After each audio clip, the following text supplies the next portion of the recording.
Radio. Jeff Slakey, Spencer Hughes. Morning, Spencer. Good morning to you. Got a great guest in studio right now from My Painted Heart here in town. Nicole Frazier, good morning. Good morning. Morning. It is Youth Art Month this month. The Council for Art Education administers Youth Art Month to support quality school art programs and more. The Council for Art Education administers programs and the like and helps to build skills such as problem solving, creativity, observation, and communication. Nicole, good morning. Good morning. And we are talking to you a little bit about art in general. First, though, how's My Painted Heart doing? How's the biz? Very well. Had Jennifer Barria in last week from the EDC, and we were talking about the business builder courses. And I said, we got any examples of any businesses that have gone through the program and thrived afterwards? She said, I got a great example. It's Nicole. So tell us quickly about that, and then we'll move into the art stuff. The Business Builder course was extremely beneficial.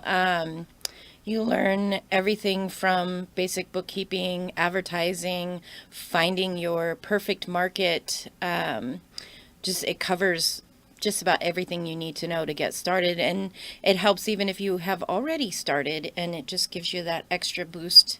Last year when I took it, my sales were up 50% from the year before when I started the course, and by the end of the course they were up 267%. Whoa.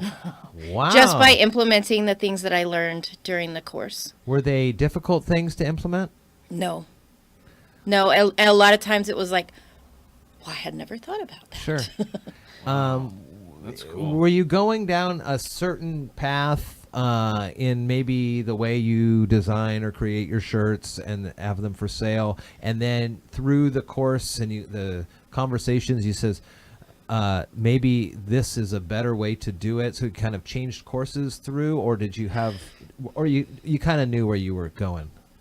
I knew where I was going. I did end up adding some new things to the business, like the paint classes, but I think the biggest thing that changed was my confidence, knowing that I had something great to offer, and that I was doing it right, and that I really could make it go somewhere. How long was the course? 6 weeks-ish. Oh, that's it? Yeah. Month and a half? Yeah, 1 week or one night a week, and then a couple of Saturdays. Okay. Well, that's very nice. And so Nicole, definitely a good poster child for this program, and we'll get Jennifer in before too long again to talk a little bit about that. Youth Arts Month. So when did you first get the art bug? Have you been always artistic since youth, or tell me the background of this? I have always loved creating things. My very first artistic memory was I was at a church group, Awana. A lot of people have heard of that. And I was probably 7, and we were finger painting with pudding. And I had created this amazing masterpiece in my eyes, I thought. And I had this great sunset and this tree and this hill, and it was just absolutely lovely.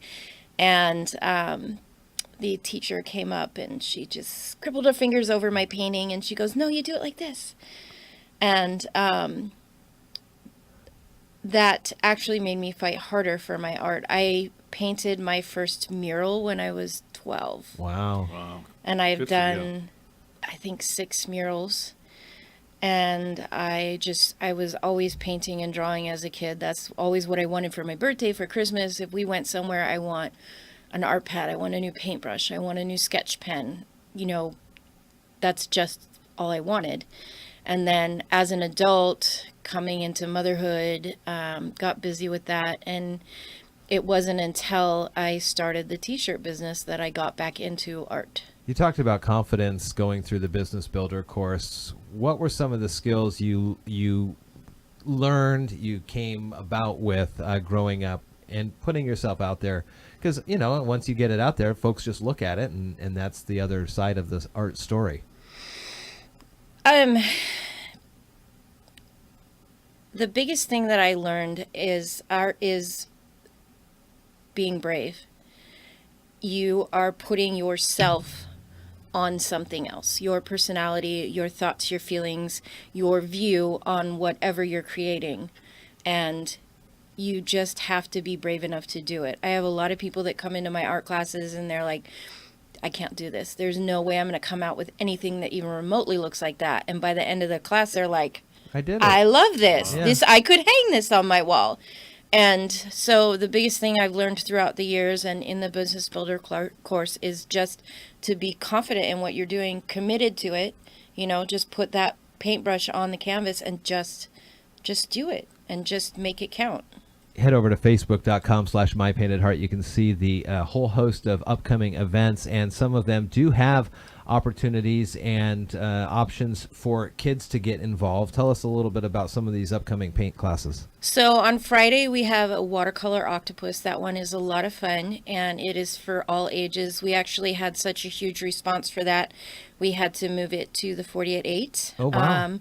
And that is an all ages venue as well. So anything that you see, any of my events at the 48.8 or at my shop are all ages, and I do encourage kids to come.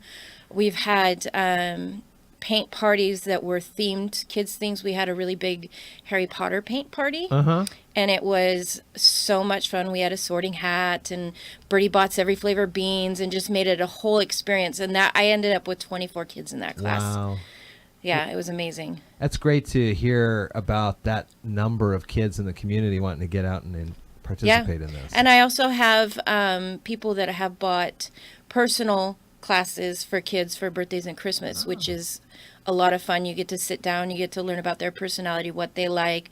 You're painting something, but you're also talking to and encouraging the child in the entire art process. Yeah. Kudos to you, by the way, overcoming the teacher's objections to your art, because it's so damaging to kids, and you overcame that. A lot of kids don't. And you think about all the canvases that were never painted on, all the songs that were never written, all the poems that were never drafted because of one mean comment from a parent, from a teacher, from a sibling, from a peer. And it's really damaging when, you tell a kid that, you can't write, you can't do this. My son was told that by an art teacher. He ended up winning a very prestigious award and awarded it in Carnegie Hall. And the teacher attended it afterwards. I'm like, you got some nerve there. If it wasn't, you were trying to cut him down, and there's so many people out there, just these nagging voices that can keep people from doing art and stuff. Absolutely. And I struggled with that my entire life. I also used to make cakes, and I remember I made my sister's 9-tier wedding cake. My neighbor was supposed to do it, but she went out. So at the church the next day, setting up the wedding cake, I was getting dressed and she was putting the finishing touches on it. And my dad was like, well, it's too bad she can't do anything like that. And of course, he got a little lesson in life because I had done the whole thing. Yeah. And constantly throughout my life, you can't make money doing art. You can't, this is just a thing, You can't do it for the rest of your life. And there we are. here we are. Very inspiring. Nicole Frazier runs My Painted Heart, and it's a bunch of fun nights upcoming. Also for the adults tomorrow, Eagle Creek Saloon is doing a paint and sip, and then the watercolor class at the 48.8 this upcoming Friday. Very fun. Well, nice to talk with you again, as always. And Youth Art Month is the month of March, and you can find more on My Painted Heart at facebook.com/mypaintedheart.